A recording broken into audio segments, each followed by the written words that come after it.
On the subway, a man came up to me and said, "Are you aware someone's following you? Is this supposed to be some sort of joke?" I pulled out my earbuds and stared at him. He was wearing a gray hoodie and had kind eyes behind thick glasses. He glanced over my shoulder, then back at me. "Don't react and stay still. I'll describe the person to you." My heart started racing, but I kept my face neutral. The subway car was half full with the usual mix of commuters: construction workers with dusty boots, students with heavy backpacks. Nothing seemed out of place, but this guy's urgency made me believe him. "The person following you is a man with a really long pinky nail. Just one long pinky nail." He pretended to check his phone while talking. I tried to think who that could be. A long pinky nail was such a weird detail. Some people grew them out for guitar playing or other reasons, but I didn't know anyone like that. The train rocked back and forth as we pulled into 14th Street. A few people got off, but most stayed seated. The man continued describing my stalker. "He's a white guy with really long hair. Been watching you since at least 42nd Street. Long hair and a weird pinky nail." My mind raced through everyone I knew. Then a cold feeling washed over me. I only knew one person who fit that description, but it couldn't be him. I hadn't seen my dad in years. Not since he'd left when I was 15. Not since the divorce that tore our family apart.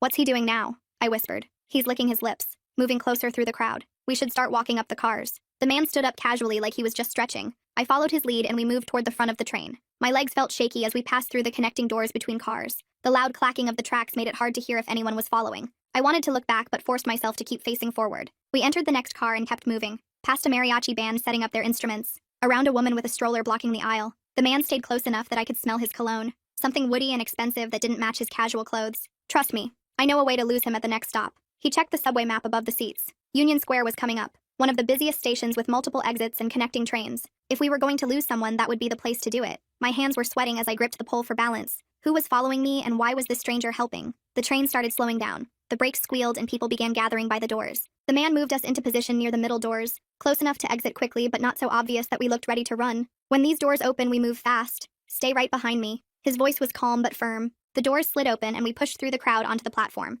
The station was packed with evening commuters. We weaved between people heading in every direction, up the stairs taking two at a time, through the turnstiles and onto the street where the cold November air hit my face. That's when I saw him. 20 feet behind us was a man matching the exact description. Long, greasy hair down to his shoulders, worn leather jacket, and even from this distance I could see that distinctive long pinky nail. It was my father, but different. Older and rougher looking than I remembered. The helpful stranger grabbed my arm and pulled me toward a taxi idling at the curb. We dove into the back seat and slammed the door. The cabbie looked annoyed until the man threw a 20 at him and told him to drive. We pulled away from the curb just as my dad reached the sidewalk. I was breathing hard and my heart wouldn't slow down. The stranger was laughing with relief. We'd made it. We'd actually lost him. Or at least I thought we did. The taxi merged into traffic heading south on Broadway. "Thank you." I don't know what he wanted, but I started to say. The stranger just smiled and patted my shoulder. "Happy to help. Nobody should have to deal with a stalker alone. Especially a woman." Then the front passenger door opened. My blood froze as my father slid into the seat like he'd been expecting this. He turned around with that same creepy smile I remembered from childhood, the one that meant trouble was coming. He pulled out his wallet and handed a crisp $100 bill to the man sitting next to me. "Thanks for the help. Worked perfectly." The $100 bill hung in the air between them while my brain tried to process what was happening. My father tucked his wallet back into his jacket pocket and settled into the front seat like we were going on some family road trip. The stranger next to me pocketed the money without looking at me. My hands started shaking so bad I had to grip my knees to make them stop. The taxi picked up speed through a yellow light and I realized we were getting farther from crowded streets with every second. I needed to get out of this car right now. My stomach actually did feel sick from the panic rising in my throat. I grabbed my belly and let out a loud groan that made the driver glance in his mirror. "I'm gonna throw up," I said louder. The driver cursed in a language I didn't recognize and started looking for somewhere to pull over. My father turned around and told him to keep driving, but the cabbie was already slowing down. "No puke in my car!" he shouted. The smell of pine air freshener mixed with old cigarette smoke wasn't helping my fake nausea. At the next red light, the driver hit the brakes harder than necessary. I didn't wait for permission. I threw open the door and stumbled out onto the street. My father shouted my name, but I was already running toward a bodega on the corner. The bright lights of the store pulled me forward. I pushed through the glass door so hard it bounced against the wall. The clerk behind the counter looked up from his phone with wide eyes. "Call 911, please," I said between gasps for air. He must have seen the panic on my face because he picked up the phone without asking questions. I ducked behind the counter where boxes of candy and cigarettes blocked me from the window. Through the glass, I could see my father and Zach standing on the sidewalk. My father was waving his arms while Zach kept shaking his head. They argued for maybe 30 seconds before disappearing down the street. The clerk was giving the address to the dispatcher while I tried to catch my breath. My legs felt like jelly, and I slid down to sit on the dirty floor. Two cops showed up faster than I expected. One was older with gray hair, and the other looked like he just graduated from the academy. They took my statement about the stalking on the subway and the trap with the paid accomplice. The older cop wrote everything down in a small notebook while the younger one radioed for a detective. They gave me an incident number written on a business card and said someone would follow up soon. The bodega clerk came over after the cops finished their questions. He pointed at a security camera mounted above the register. "That camera catches the street too," he said. "Might have the taxi license plate if you need it." I thanked him about 5 times while buying a phone charger and a bottle of water. My phone was almost dead from the day, and I needed to figure out where to go next. The clerk wouldn't take my money for the water, but I left it on the counter anyway. I walked several blocks north before even thinking about getting another cab. Every yellow car that passed made my heart jump. When I finally waved one down, I gave an address 2 blocks from my actual apartment. The driver was playing talk radio and didn't try to make conversation, which was perfect. I kept turning around to check if anyone was following us. My whole body stayed tense the entire ride. The familiar streets of my neighborhood should have been comforting, but they weren't. I paid the driver and walked the last 2 blocks home, checking over my shoulder every few steps. Once I reached my building, I didn't go inside. That feeling in my gut told me my father might know where I lived. I pulled out my phone and texted Kaylin asking if I could crash at her place tonight. She responded right away with her door code and said she'd be home in an hour. The subway ride to Kaylin's felt longer than usual. Every person who got on made me nervous. When I finally got to her apartment in Brooklyn, I used the code and let myself in. Her place always smelled like vanilla candles and coffee. I sat on her couch and waited. When she got home, she took one look at my face and knew something bad had happened. She made us both tea while I told her everything. How my father left when I was 15 without any explanation. How the divorce destroyed my mom. How I hadn't heard from him in all these years until today. She listened without interrupting while I explained the subway stalking and the elaborate trap. "That's so messed up," she said when I finished. We were sitting on her couch with our tea getting cold. My phone buzzed on the coffee table. Unknown number. My stomach dropped as I read the message. "We need to talk. I'm still your father." I took a screenshot before blocking the number. My hands were shaking again. Kaylin took the phone from me and set it aside. "You're safe here," she said. But I didn't feel safe anywhere anymore. My phone lit up with an Instagram notification, and I saw it was from Zach, the guy who helped trap me in the taxi. The message was long and full of apologies, saying he didn't know it would go that far, and that my father offered him $200 because he needed money for rent. I took a screenshot before blocking him too, because I didn't want to hear his excuses about taking money to help kidnap someone. Kaylin made us dinner while I sat on her couch going through my phone settings and changing all my privacy options to the highest level. That night, I barely slept on her couch and kept checking the locks on her door every time I heard footsteps in the hallway. The next morning, my phone started ringing with a number I didn't recognize, but when it went to voicemail, I heard my father's voice for the first time in years. He sounded different, older and rougher, talking about making mistakes and wanting to explain everything if I'd just give him a chance. The way he blamed everyone else for what happened yesterday and acted like trapping me in a taxi was just a misunderstanding made me so mad I threw my phone across the room. I was already 2 hours late for work when I finally got myself together enough to head to the office. My manager pulled me into her office the second I walked in, and I could tell she was worried about me because I looked like I hadn't slept in days. She said we'd need to talk about my attendance issues, but for now she just wanted to make sure I was safe and gave me the rest of the day off to handle whatever was going on. Walking back to Kaylin's apartment, I checked my email and found a message from my building super with a screenshot attached from the lobby security camera. The image showed my father standing by the entrance last Tuesday, and the timestamp showed he'd been there for 3 whole hours just waiting and watching. My hands started shaking as I realized he'd been stalking me for days before the subway incident and probably knew my whole routine. I forwarded everything to the police incident number they'd given me and got a call back within an hour from Detective Valerie Blackwell. She had a calm voice that made me feel less panicked as she scheduled a meeting for tomorrow morning at the precinct and asked me to bring any evidence I had, including texts, screenshots, photos, and especially that lobby footage. That evening, while Kaylin was at her yoga class, I got a fraud alert from my bank saying someone was trying to reset my password from an unknown device. I immediately called the bank and froze my accounts, then spent the next 3 hours on the phone with credit bureaus freezing my credit and changing every single password I had for everything from Netflix to my work email. The whole time I kept thinking about how my father must have gotten enough of my personal information to try accessing my accounts, and it made me feel violated in a way I couldn't explain. Later that night, I was going through old emails looking for anything that might help the detective when I found one my mom had forwarded me years ago. It was from my father right after the divorce, where he blamed my mom, his boss, his friends, basically everyone except himself for all his problems. Reading it now, I could see the same pattern of manipulation he was using today, acting like the victim while hurting everyone around him. The next morning, I met Detective Blackwell at the precinct, and she was exactly what I expected from her voice. Professional but kind, with gray hair pulled back in a tight bun. I transferred all my screenshots and files to her computer, while she took notes about everything that had happened from the subway to the taxi trap to the fraud attempts. She explained the process for getting a restraining order and helped me fill out the paperwork while also creating a safety plan that included changing my routes, varying my schedule, and setting up check-in times with friends. After leaving the station, I stopped at a hardware store and bought a door security bar that would prevent anyone from forcing my apartment door open, even if they had a key. I also got pepper spray and a personal alarm that would make a loud noise if I pulled the pin, then changed my route to work by taking different subway lines and walking different streets to avoid being predictable. That afternoon, another message came through from Zach on a different platform saying my father owed dangerous people money, and that's why he was so desperate to talk to me. He claimed he thought it was just going to be a conversation and it wasn't supposed to get serious.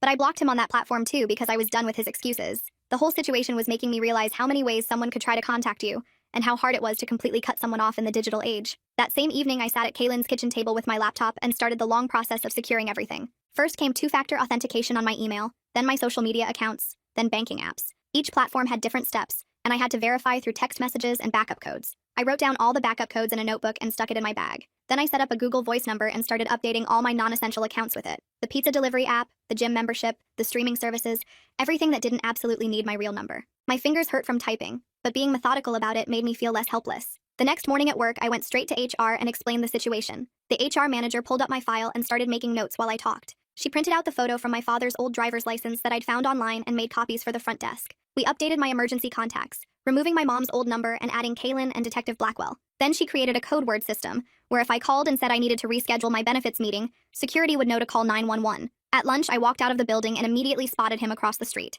My father was leaning against a wall pretending to look at his phone but watching the entrance. I turned right instead of left and ducked into the nearest deli. The owner saw my face and asked if I was okay. I pointed out the window and said that man was following me. He picked up the phone and called 911 without hesitation. I stayed behind the counter while we waited, but my father must have seen the police car coming because he was gone when they arrived. The cops took my statement and added it to my case file. That afternoon, Detective Blackwell met me at the courthouse to file for a temporary restraining order.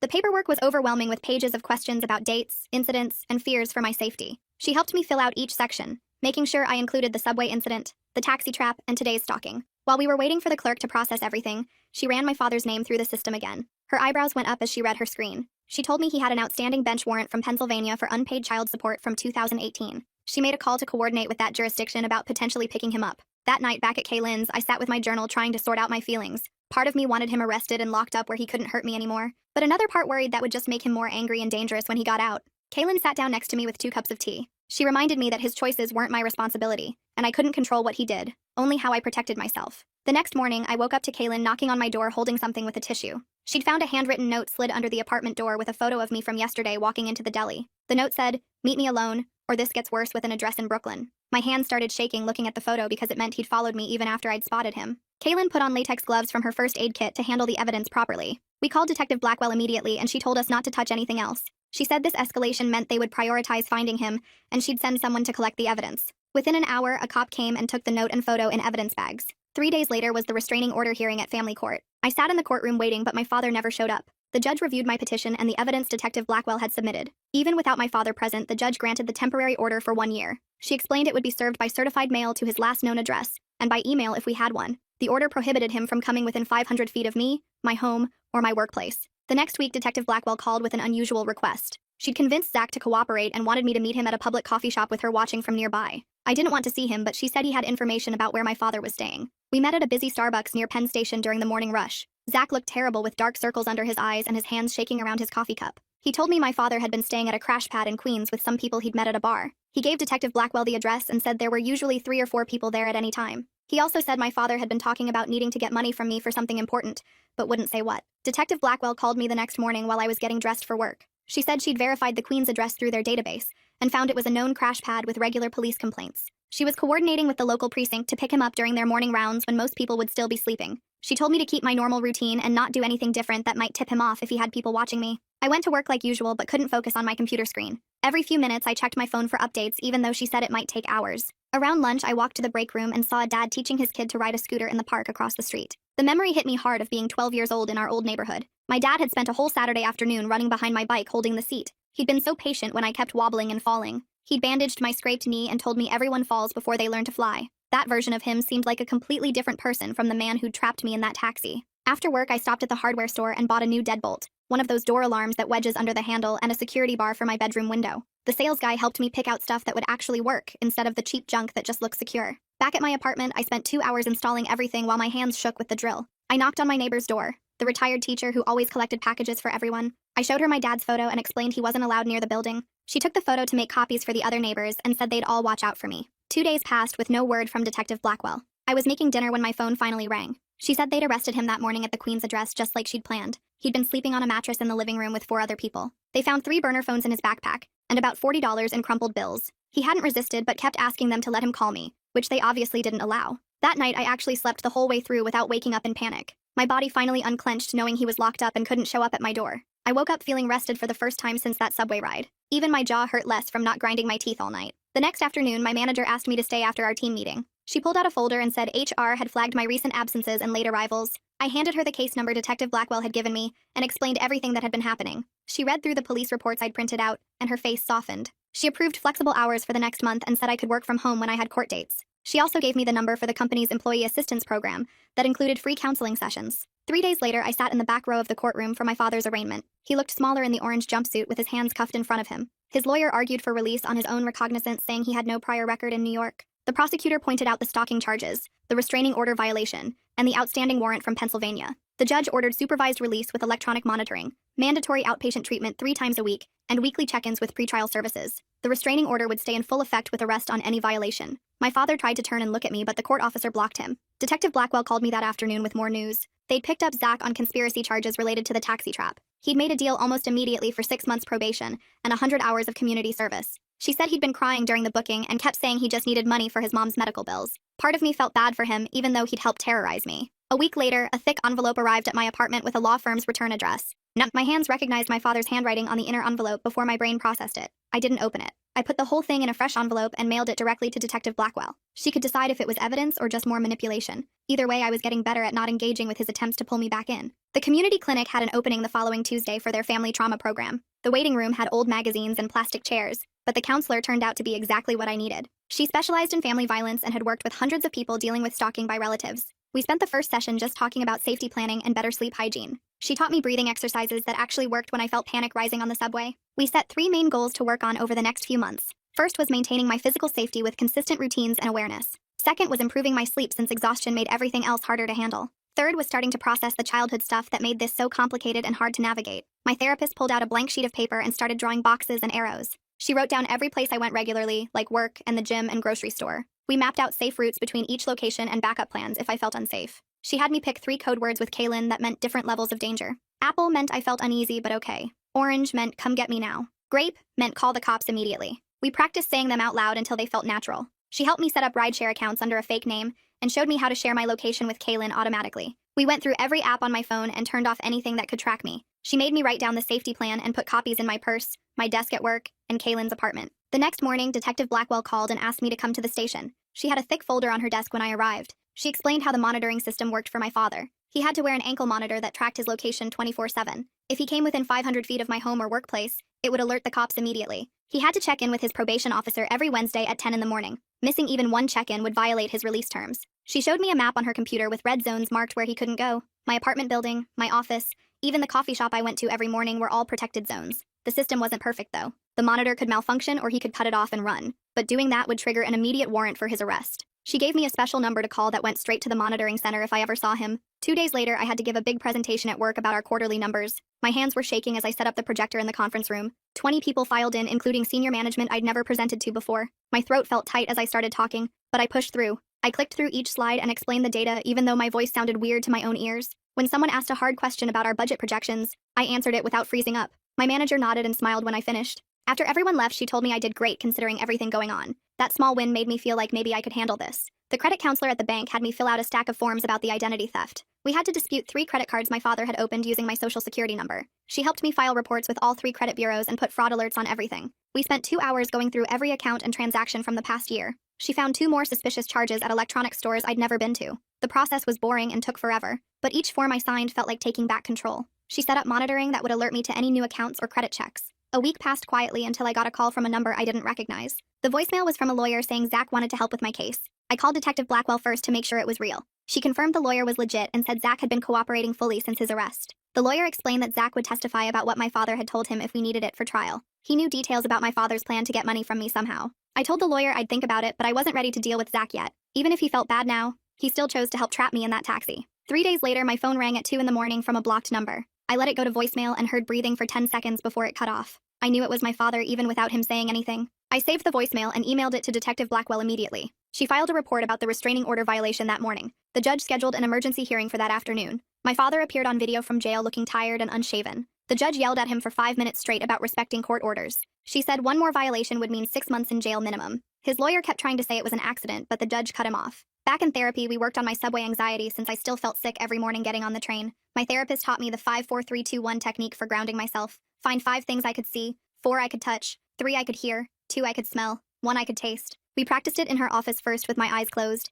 Then we went outside and practiced on the sidewalk with real city noise around us. The next week, I used it on the platform when I felt my chest getting tight. I counted 5 people's shoes, felt 4 different textures on my bag, heard 3 different conversations, smelled 2 food carts, tasted my morning coffee. My breathing slowed down, and I got on the train without running away. Kaylin and I started our daily check-in system that week using the code words we'd practiced. Every morning at 9, she'd text asking how my fruit was today. I'd respond with apple, orange, or grape depending on how I felt. Every night at 8, we'd do it again. One Thursday, I got busy at work and forgot to respond to her morning text. 20 minutes later, she showed up at my office reception asking to see me. The receptionist called me confused, and I ran out to find Kaylin ready to call the cops. We hugged and I apologized for scaring her, but I was secretly glad the system worked. Detective Blackwell called with an update about my father's treatment compliance. He was showing up to his sessions but barely participating according to his counselor. He sat in the back and didn't talk unless directly asked questions. But technically, he was meeting the requirement, so they couldn't violate him for it. She reminded me to focus on my own healing instead of tracking what he was doing. 5 weeks after everything started, we had a review hearing at the courthouse. I wrote out a short statement about how this had affected my life.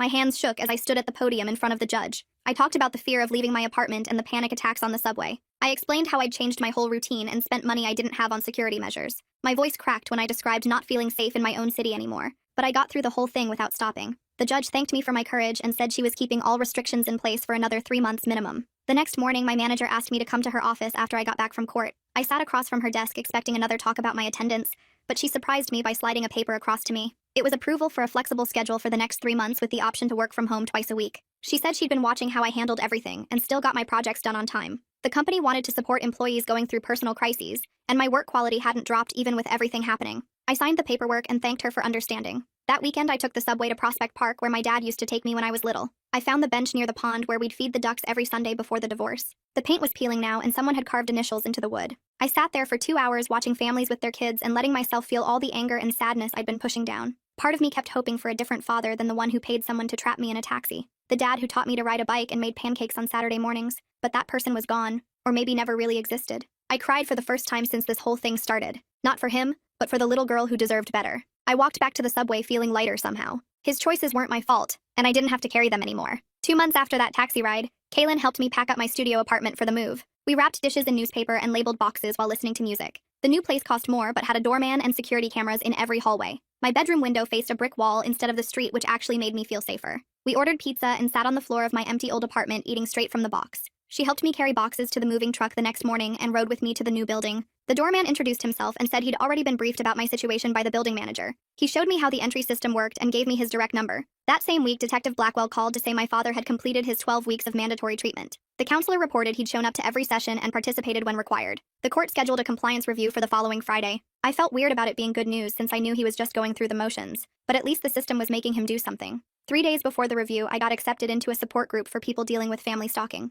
The first meeting was in a church basement on the Upper West Side. 8 of us sat in a circle on metal folding chairs drinking bad coffee from paper cups. Everyone had different stories but the same look in their eyes. One woman's ex-husband had hired private investigators to follow her kids. Another person's mother showed up at their job every day for a month. Hearing them talk made me realize how common this was, and how many people understood exactly what I was going through. We met every Tuesday, and I started looking forward to it. The facilitator taught us practical safety strategies and helped us process the guilt about protecting ourselves from family. At work the following week, my manager called me in again, but this time the HR director was there too. They offered me a promotion to senior analyst with a 20% raise. My manager said she'd recommended me based on how professionally I'd handled everything while maintaining my performance. The extra money would cover my new apartment and the security measures I'd installed. I accepted immediately and started my new role the next Monday. The promotion came with a private office instead of a cubicle, which meant I could see who was coming down the hallway. Small things like that mattered now. 8 weeks after that terrifying taxi ride, I woke up on a Saturday without checking my locks 3 times. I made coffee and sat by my window watching people walk their dogs. My phone had been quiet for days with no blocked calls or weird messages.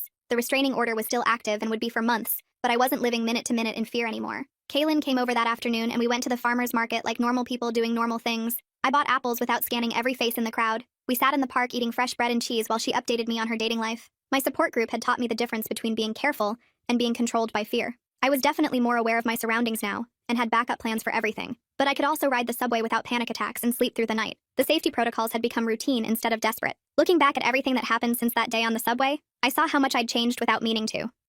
Thanks for sticking around and wondering through all this with me today. Kinda makes you look at things a little differently, right? I'll see you in the next one. Like the video. It helps more than you think.